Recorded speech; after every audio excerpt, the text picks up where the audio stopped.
चलिए 10 के दमदार ट्रेड्स में वीडियो में रहेंगे आपके साथ। हमारे साथ इस शो में पिछले शो से मानस जायसवाल और राजेश सातपुते कंटिन्यू करेंगे। इनके अलावा अमित सेठ और सोमिल मेहता भी जुड़ेंगे अपने टॉप ट्रेड्स के साथ। इसके बाद मार्केट आउटलुक पर बात करेंगे नेपियन कैपिटल के को फाउंडर और मैनेजिंग पार्टनर गौतम त्रिवेदी से, और टेक्निकल पर बात होगी जेएम फाइनेंशियल सर्विसेज के एग्जीक्यूटिव डायरेक्टर और head of research Rahul Sharma से। साथ ही अनलिस्टेड प्राइस के मुकाबले भारी डिस्काउंट पर आए आईपीओस के बारे में आशीष बताएंगे कि क्यों और कैसे लग रहे हैं अनलिस्टेड मार्केट में निवेश कर रहे लोगों को झटके, तो क्यों रहना चाहिए आपको थोड़ा सा केयरफुल। इस सब पर बातचीत होगी। एक नज़र इससे पहले लेकिन ज़रा आज के मार्केट एक्शन पर। निफ्टी में शानदार रिकवरी है और अब हम 24,125 पर, यानी कि दिन के लो से 125 पॉइंट की अच्छी खासी रिकवरी के साथ ट्रेड कर रहे हैं। बैंक निफ्टी कोशिश कर रहा है इनफैक्ट इवन ग्रीन में आने की। अब सिर्फ 150 पॉइंट नीचे, शुरुआत 500 पॉइंट की गिरावट के साथ हुई थी यहाँ पर। निफ्टी आईटी इसने भी साथ दिया मार्केट का, हालांकि ऊपरी लेवल से कोलैप्स हुआ था लेकिन फिर रिकवरी आई और अब आप देखें तो ऑलमोस्ट 3/4% ऊपर निफ्टी आईटी ट्रेड कर रहा है।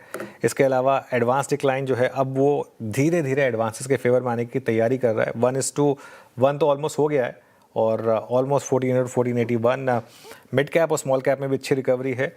स्टॉक स्पेसिफिक मूव्स अगर आप देखेंगे तो टीसीएस ने लीड किया है आज निफ्टी की रिकवरी को, करीब 3.25% के मूव यहाँ पर हैं। इसके अलावा एफएनओ का टॉप गेनर कल्याण ज्वेलर्स करीब 4.5% ऊपर ट्रेड कर रहा है। Adani, Oracle, Max Financial, Polycab, LTF, ये कुछ और स्टॉक्स हैं जहाँ अच्छे मूव्स हैं।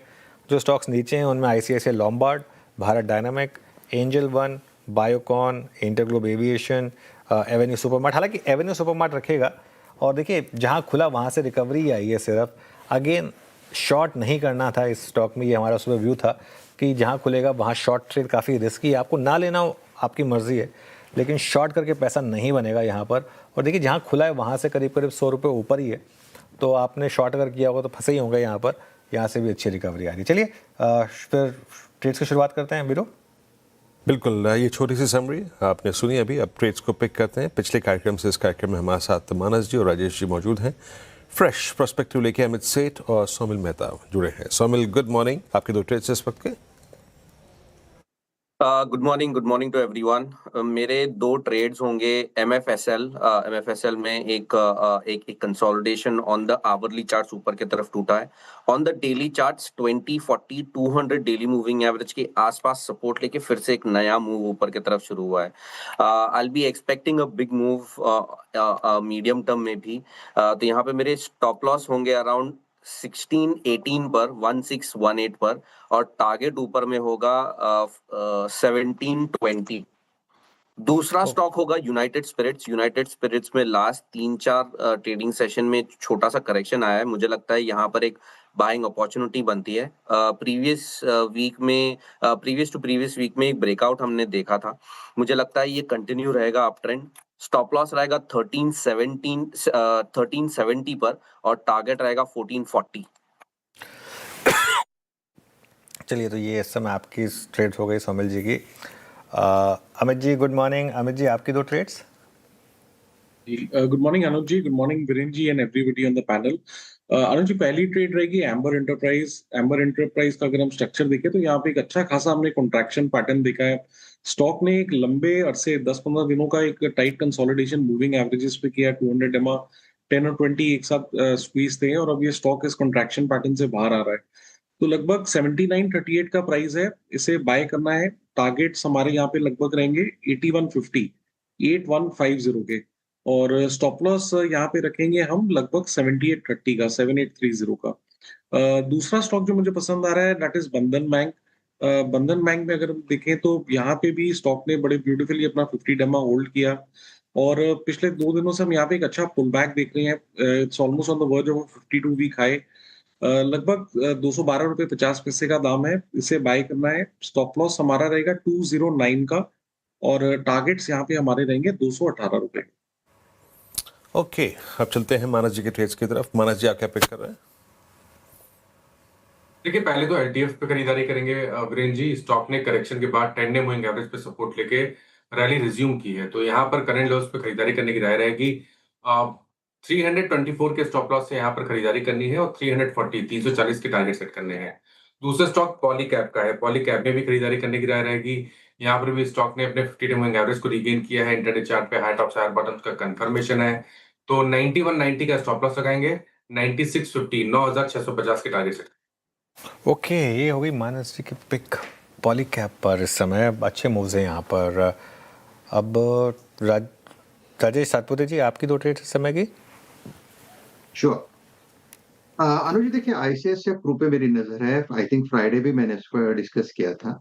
ICICI Pru at the level of 517, it's a buy. इसका जो टारगेट दिखता है at least for the day, that should be 535 to 540, और स्टॉप लॉस मेंटेन करना पड़ेगा 10 पॉइंट का, यानी 507 का। तो आईसीआईसीआई प्रू ये पहला पिक रहेगा। सेकंड जो रहेगा दैट विल बी डीवीज। हम डीवीज लाइफ का चार्ट देखिए, एक कंसोलिडेशन है 6800 के ऊपर। तो स्टॉप लॉस होगा 6760 का, 6760 का। 6900 तक का एक स्विंग डिवीज में आना चाहिए। ओके, दिवीज लैब यहाँ पे चारों के चारों ट्रेड्स, मतलब विशेषज्ञों के जो ट्रेड्स हैं वो पूरे हो चुके हैं। आइए कुछ थोड़ी सी स्कैनिंग और करते हैं, क्या अच्छा कर रहा है, क्या इस वक्त राधा के मोमेंटम है। और ये कल्याण जो है 498 है। कल्याण जो है 498 का प्राइस आपको मालूम है क्या? ये CY ये इस वर्ष 2026 का मेरे ख्याल से सबसे हाई। वीरू, थोड़ा सा आई थिंक आपके माइक में थोड़ा इशू आ रहा है, उसको ठीक करते हैं एक बार और आगे बढ़ते हैं अब। और हमारे साथ अब मार्केट आउटलुक पर बात करने के लिए नेपियन कैपिटल के को-फाउंडर और मैनेजिंग पार्टनर गौतम त्रिवेदी मौजूद हैं। आइए उनसे जानते हैं उनकी स्ट्रैटेजी क्या है इस समय। Gautam ji, good morning. Market पर आऊँ इससे पहले, क्या आईटी में अब एक साइन बन रहे हैं कि वर्स्ट इज ओवर, जिस तरीके से टीसीएस का प्राइस एक्शन रहा है या बाकी भी प्राइस एक्शन रहे हैं, या फिर अभी it's too early to call? नहीं, आपका सवाल सही है कि ये लेवल पे आईटी जो पिछले करीबन 2 सालों में ऑलमोस्ट आधा हो चुका है। आईटी इंडेक्स की जो मैं बात कर रहा हूँ, Nifty IT index, TCS in particular I think काफी ठुक गया है एज वेल। पिछले 2 सालों में 5 साल, 3 साल, 1 साल और ईयर टू डेट ये स्टॉक्स ने कुछ किया नहीं है। None of the IT companies have really performed. मुझे लगता है कि टीसीएस के रिजल्ट्स और रिजल्ट्स कमेंट्री और आज के पेपर में जो इंटरव्यू है उनके सीईओ और सीएफओ का, उससे ये लग रहा है कि AI revenues have started finally contributing, ऐसा लग रहा है। जो उन्होंने बताया कि टोटल 7.5 बिलियन का जो रेवेन्यू रहा पिछले क्वार्टर का, उसमें से करीबन 33% या 34% रेवेन्यू एआई से आए। उनका यही लेकिन कहना है कि ये एआई के जो कॉन्ट्रैक्ट्स है मल्टी ईयर कॉन्ट्रैक्ट्स नहीं है, एआई ट्रांसफॉर्मेशनल कॉन्ट्रैक्ट्स है। और ये कॉन्ट्रैक्ट्स की प्रॉफिटेबिलिटी कितनी है और ड्यूरेशन 4 से 9 महीने तक की है, तो ज्यादा नहीं है, मल्टी ईयर नहीं है। लेकिन मुझे लगता है कि this is a step in the right direction. अभी ये भाव में, मतलब आज की तारीख में आप देखिए कि FY28 पी पर TCS इज ट्रेडिंग एट 13 से 14 टाइम। ऐसा वैल्यूएशन तो मैंने TCS की लाइफ में कभी देखा नहीं है। तो मुझे लगता है कि दिस कुड बी इंटरेस्टिंग। मुझे लगता है कि let us wait and watch till other IT companies के भी रिजल्ट आते हैं और उन्होंने एआई के क्षेत्र में कैसा परफॉर्म किया है। मुझे लगता है मैं खुद रुक जाऊंगा till I see more evidence of AI becoming formidable. Okay, बिल्कुल। चलिए, ये तो बात हो गई आईटी की। दूसरा सेक्टर जहां पर हमने काफ़ी अच्छे मूव देखे हैं वो है प्राइवेट सेक्टर बैंक्स, बड़े वाले HDFC बैंक, ICICI बैंक। और ये सब तब हुआ जब एफआई की सेलिंग भी काफ़ी कम हो गई है, कई दिनों तो बाइंग भी हुई है। क्या यहाँ पर भी एक सेंस है सेलिंग एग्जॉशन का? आपकी बात सही है कि एफआई का मैक्सिमम जो सेलिंग हुई है वो बैंक्स में हुई है। बैंक्स और कंज्यूमर डिस्क्रेशनरी, ये 2 क्षेत्र है जहां पे उन्होंने मैक्सिमम सेलिंग की है। उसकी ये और वजह भी है कि यहाँ पे लिक्विडिटी बहुत ज्यादा है, मतलब मार्केट कैप बड़ा है, लिक्विडिटी ज्यादा है। और जो बड़ी बैंक्स को आप देखें, फ्री फ्लोट करीबन 75 से 80% फ्री फ्लोट है। तो वो हिसाब से जब देखें कि इतना सेलिंग आया है बैंक्स में, और बैंक्स का आप ये भी सोचिए कि HDFC बैंक जो प्री कोविड 4 से 4.5 times 1 year price to book पे ट्रेड होता था, आज की तारीख में इट इज एट 1.8 टाइम्स। 4.5 और 4.5 के बीच में बायर लाइन में खड़े थे, आज लोग क्वेश्चन कर रहे हैं कि 1.7 1.8 टाइम्स प्राइस टू बुक में खरीदना चाहिए कि नहीं चाहिए। तो मतलब मुझे लगता है कि the worst may be over now. और दूसरा जो आपने पूछा फ्रॉम एन एफआई पर्सपेक्टिव, जब मैं देखता हूं कि टोटल सेलिंग जो हुआ है इस साल 13 से 14 बिलियन का सेलिंग हुआ है बाय एफआईज इनटू फाइनेंशियल्स, मुझे लगता है कि it is time to start relooking at private sector banks for sure. Private banks पे कंस्ट्रक्टिव व्यू गौतम जी का। गौतम जी, पिछले लगभग 10 दिन से रियल स्टेट में एक अच्छा रिवर्सल है। कुछ रिपोर्ट्स आई उसके मुताबिक रियल स्टेट में जो प्रीमियम है, लग्जरी जो हाउसिंग है, उसमें बहुत स्ट्रॉन्ग डिमांड है। फ्लैट्स हाथों हाथ बिक रहे हैं। लो कॉस्ट हाउसिंग में डी ग्रोथ है। मुंबई का मार्केट अच्छा कर रहा है। Bengaluru is doing well. Delhi NCR में डी ग्रोथ है। आपकी सोच क्या कहती है इस वक्त? रियल स्टेट अब जुड़ा हुआ है 3 चीज़ों से, रियल स्टेट इटसेल्फ, एंसिलरी और हाउसिंग फाइनेंस कंपनियां। यहाँ पर आपका ठीक क्या है इस वक्त?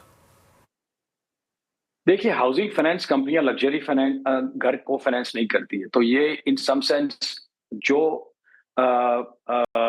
इम्प्रूवमेंट थोड़ी थोड़ी जो आई है that is mainly at the luxury side. और जो माल बिक रहा है रियल एस्टेट डेवलपर्स का, तो वो मोस्टली प्रीमियम और लग्जरी सेगमेंट में बिक रहा है। और जो आपकी बात सही है कि affordable segment is not doing too well. तो मेरा ये सोचना है कि as of now, even though कि ये रियल एस्टेट स्टॉक्स काफी गिर चुके हैं पिछले 3 सालों में, अभी भी कॉन्फिडेंस नहीं आ रहा है कि इट इज वर्थ बाइंग। तो हम लोग तो फिलहाल रियल एस्टेट में interest we are not investing right now. Okay, ये रियल एस्टेट पे गौतम जी का व्यू। अच्छा सर, एक दो थीम्स जो और इमर्ज हो रही हैं मेरे ख्याल से 2022, 23, 24 में अच्छा पैसा बना के दिया, वो थे होटल्स, है ना? ये हमारी अब जीवन शैली में है। Weekends, long weekends, extended weekend और जो नॉर्मल हॉलीडेज होते हैं उस पर लोग जी भर के स्पेंड कर रहे हैं। होटल्स में आपका व्यू क्या है इस वक्त? होटल्स में व्यू बहुत पॉजिटिव है। मुझे लगता है कि जो आपकी बात सही है कि होटल इंडस्ट्री में जो बदलाव आया है और जिस तरह से भारत के वासी लॉन्ग वीकेंड हो या इवन लॉन्ग 3 दिन का लॉन्ग वीकेंड हो, तो एक और दिन लेके 4 दिन का हॉलिडे बनाते हैं।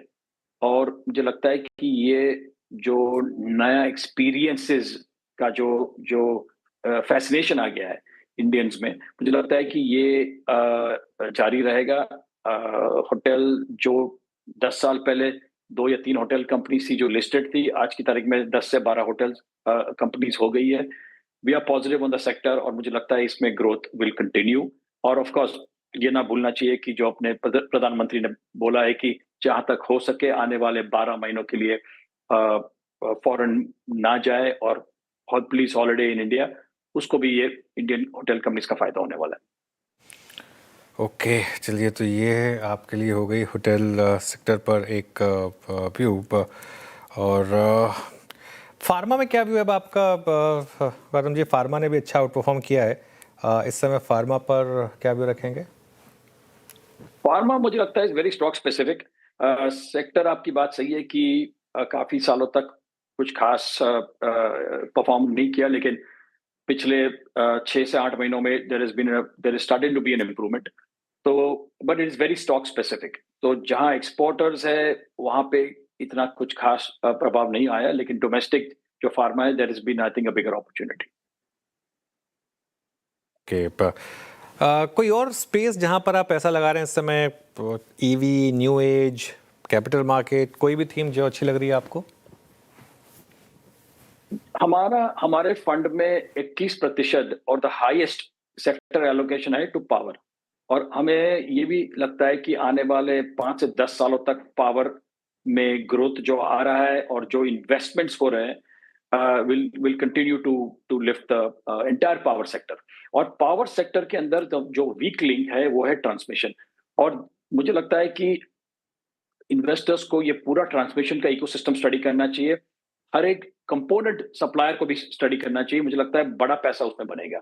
और दूसरी बात है डेटा सेंटर्स की। डायरेक्ट प्ले अब तक कोई लिस्टेड कंपनी तो नहीं है, लेकिन वहां पे भी एंसिलरी प्रोडक्ट्स और कंपोनेंट इंफ्रास्ट्रक्चर अभी धीरे धीरे इंडिया में बढ़ रहा है।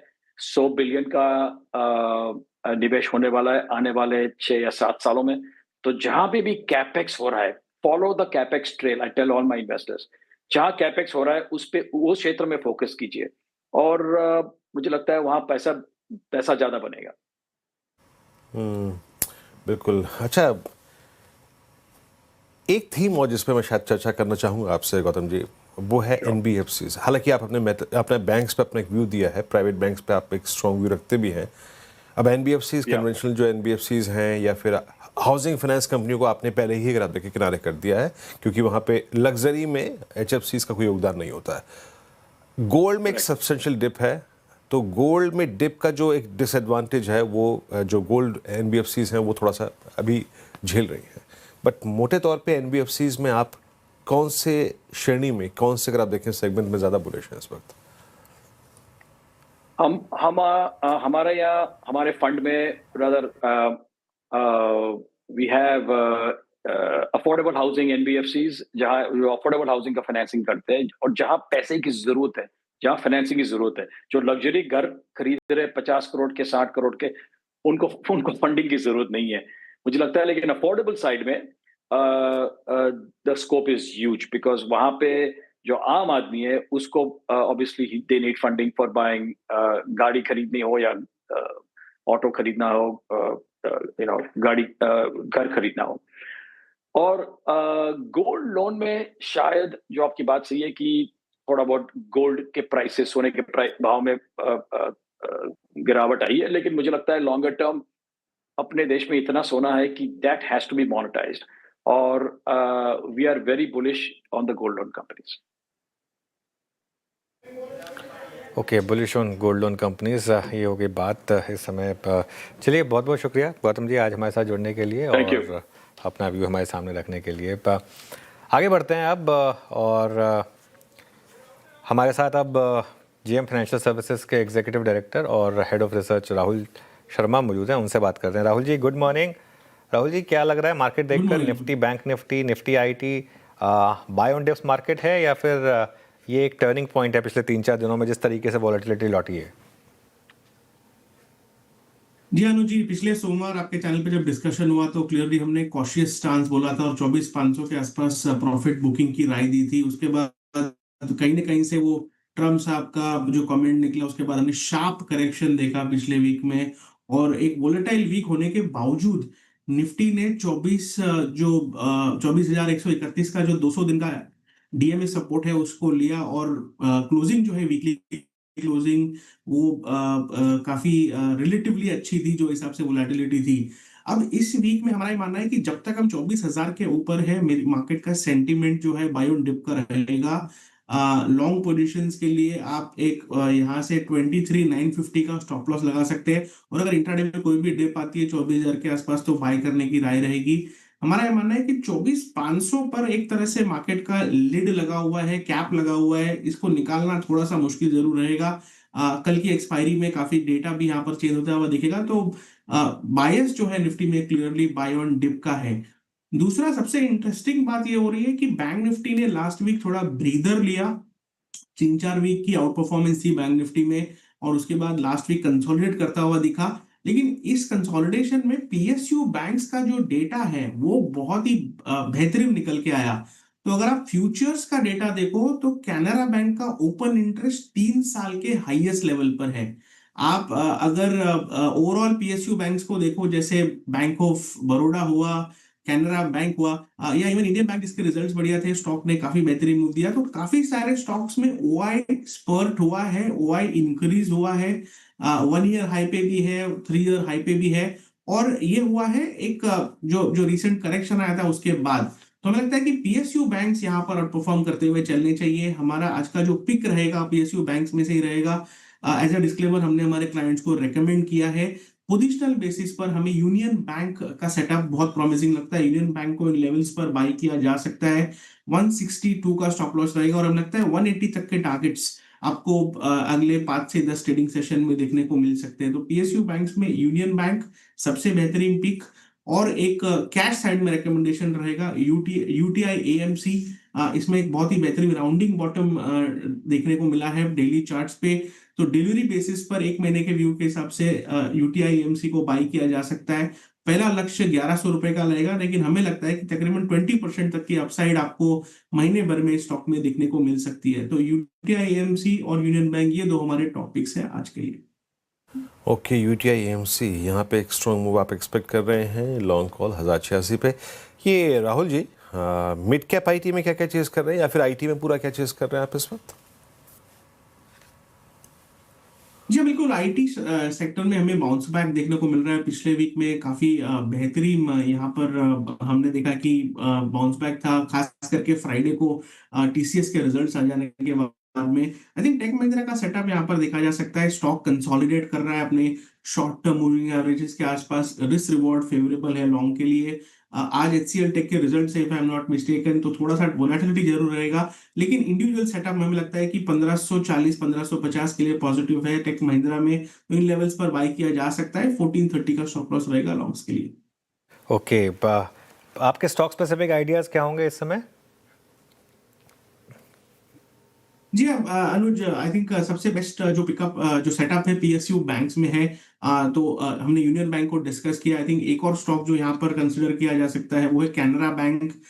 3 ईयर के हाईएस्ट लेवल पर ओपन इंटरेस्ट ट्रेड कर रहा है। 125 के स्टॉप लॉस से बाय करने की राय रहेगी। हमें लगता है कि 140 तक के टारगेट्स आपको कैनरा बैंक में आने वाले 5 से 10 ट्रेडिंग सेशन में देखने को मिल सकते हैं। दूसरा एक सेटअप है एम्बर का सेटअप भी काफी प्रॉमिसिंग है। हमने लास्ट 3 सेशन में यहाँ पर अच्छी बाइंग देखने को मिली इस काउंटर में। हमें लगता है कि 8200 के टारगेट्स के लिए एम्बर को भी बाय किया जा सकता है। 7800 का स्टॉप लॉस रहेगा लॉन्ग पोजीशंस के लिए। और एम्बर में भी यहाँ पर एक बहुत ही बेहतरीन टेक्निकल सेटअप बनते हुए आ रहा है, जहां पर हमें लगता है कि मोमेंटम यहाँ पर कैचअप होता हुआ दिखेगा। तो ओवरऑल बायस जो है वो पॉजिटिव है। निफ्टी में 24500 तक की वापस रीटेस्ट होने की संभावना है इस वीक में। ओके, चलिए अब एक काम करते हैं, आगे बढ़ते हैं और बात करते हैं अनलिस्टेड प्राइस के मुकाबले भारी डिस्काउंट पर आ रहे आईपीओस के बारे में। कौन कौन से स्टॉक्स रहे और क्या क्या रिस्क हैं, ये आशीष से समझते हैं। आशीष, गुड मॉर्निंग। Morning sir. और सेबी भी लगातार अलर्ट दे रहा है कि जो अनलिस्टेड स्पेस होती है इसमें लिक्विडिटी बहुत कम होती है। तो प्राइस डिस्कवरी कैसी हो रही है, क्या हो रहा है, किस भाव पर ट्रेड कर रहे हैं। मोस्ट वेबसाइट्स आपको एक इंडिकेटिव प्राइस बताते हैं। तो एक इनहेरेंट रिस्क होता है कि जिस भाव पर आप एक्चुअली स्टॉक में खरीदारी कर रहे हैं, बिकवाली कर रहे हैं, ट्रांजैक्शन कर रहे हैं, क्या वो असल भाव है या नहीं है। और बहुत लोग अगर आप देखें तो अनलिस्टेड स्पेस में बहुत ज़्यादा उत्साहित हो जाते हैं। उनको लगता है कि आईपीओ में अलॉटमेंट मिले ना मिले, लेकिन आईपीओ से पहले हम खरीदारी कर लेते हैं। जब आईपीओ आएगा तो उसके बाद फ़ायदा हो जाएगा। लेकिन अब तक का ट्रैक रिकॉर्ड ये कह रहा है कि ये जो स्ट्रैटेजी है बिल्कुल विपरीत पड़ती है, भारी पड़ती है, गलत पड़ती है। और एसबीआई फंड्स का जो आईपीओ आया है इसके मुकाबले में भी समझ में आ रहा है, क्योंकि अगर आप एसबीआई फंड्स का जो प्राइस बैंड है और जो लास्ट ट्रेडेड प्राइस अगर आप देखें तो जून का निकल कर आया है 850 रुपये के आसपास, और आईपीओ का ऑफर प्राइस आप देखें तो 574, यानी डिस्काउंट तकरीबन 32% का है। तो जिन्होंने ये सोचा था कि आईपीओ से पहले खरीदारी कर लेंगे, फ़ायदा हो जाएगा, अब उनको फिलहाल के लिए अगर आप देखें तो बड़ा झटका वो नज़र आ रहा है। इसी के चलते अगर आप देखें तो जो हमारी टीम है इन्होंने बहुत बढ़िया सी टैगलाइन दी है कि अनलिस्टेड मार्केट और खाली पॉकेट, यानी पॉकेट भरने के चक्कर में नुकसान यहाँ पर देखने को मिला। अच्छा, सिर्फ एसबीआई फंड्स की बात नहीं है, अगर आप प्रीवियस भी देखें तो बहुत सारे आईपीओज आए जिनका हाइप अनलिस्टेड स्पेस में बहुत तगड़ा था। जैसे मिसाल के तौर पर आप एजीएस ट्रांजैक्ट को दिखे, जिसमें भाव चल रहा था 550 रुपये प्रति शेयर, लेकिन इसका आईपीओ का प्राइस आया था 185 से लेके 95। ये 2022 की बात है। इसके अलावा एचडीबी फाइनेंशियल्स, क्या पैरेंटेज, क्या हाइप, और बहुत ज़्यादा अनलिस्टेड स्पेस में आप देखें तो ये स्टॉक बड़ा लिक्विड भी था, लेकिन आईपीओ का प्राइस 740 रुपये प्रति शेयर। और यहाँ पर भी आप देखें तो जो अनलिस्टेड प्राइस था ये 1200 और 1250, यानी भाव से तकरीबन 40% का डिस्काउंट। इसके अलावा यूटीआई एएमसी यहाँ पर भी आप देखें, क्योंकि एएमसी कंपनीज का बस भी काफ़ी अलग लेवल का, और जो आईपीओ प्राइस था वो 1100, और उसके मुकाबले जो आईपीओ का प्राइस आया था 552 से 554 रुपये प्रति शेयर। सिमिलरली पीबी फिनटेक में भी आप देखें तो जो 1800 रुपये प्रति शेयर के आसपास का भाव था, उसका आईपीओ प्राइस आया 940 से 980, यानी यहाँ पर भी आप समझ लीजिए कि 45% का डिस्काउंट। और ये बात हो रही है नवंबर 2023 की। टाटा टेक, क्या ही कहने, क्या ही बड़ा हाइप यहाँ पर देखने को मिला। और अनलिस्टेड स्पेस में तो इस आईपीओ को ऐसे बेचा गया, इस स्टॉक को, इसका अनलिस्टेड स्पेस में भाव था 950 रुपये प्रति शेयर, 475 से 500 रुपये प्रति शेयर के ऊपर प्राइस आया था आईपीओ का, यानी यहाँ पर भी 47% का डिस्काउंट। और ये सिमिलर कहानी है, ये लिस्ट मेरे पास बहुत लंबी है। अगर आप 2022 में डिलीवरी की बात करें तो यहाँ पर भी 50% का डिस्काउंट था, और अब हम बात कर रहे हैं एसबीआई फंड्स मैनेजमेंट की, जहाँ पर 32 से लेके 35% का डिस्काउंट यहाँ पर निकल कर आ रहा है। तो अगर आप अनलिस्टेड स्पेस में सिर्फ आईपीओ की उम्मीद से निवेश करते हैं तो आपके लिए बहुत बड़ा अलर्ट है। ओके, बहुत बहुत शुक्रिया आप आशीष। तो ये एक ले लिए आपके लिए थोड़ा सा वार्निंग। मीनवाइल मार्केट अच्छी खासी रिकवरी के साथ हम छोड़े जा रहे हैं। निफ्टी अब 80 पॉइंट नीचे रह गया, लेकिन बैंक निफ्टी में शानदार रिकवरी है। अब सिर्फ और सिर्फ 60 पॉइंट नीचे है बैंक निफ्टी। और एडवांस डिक्लाइन यानी कि बढ़ने वाले शेयर वर्सेस गिरने वाले शेयर अब एडवांसेस के फेवर में है, यानी कि अब ज़्यादा शेयर जो हैं वो ग्रीन में हैं बजाय के रेड के। तो अच्छे नोट पर इस शो को समेटेंगे। इसके बाद आप देखिए ट्रेडर्स हॉटलाइन कंचन के साथ।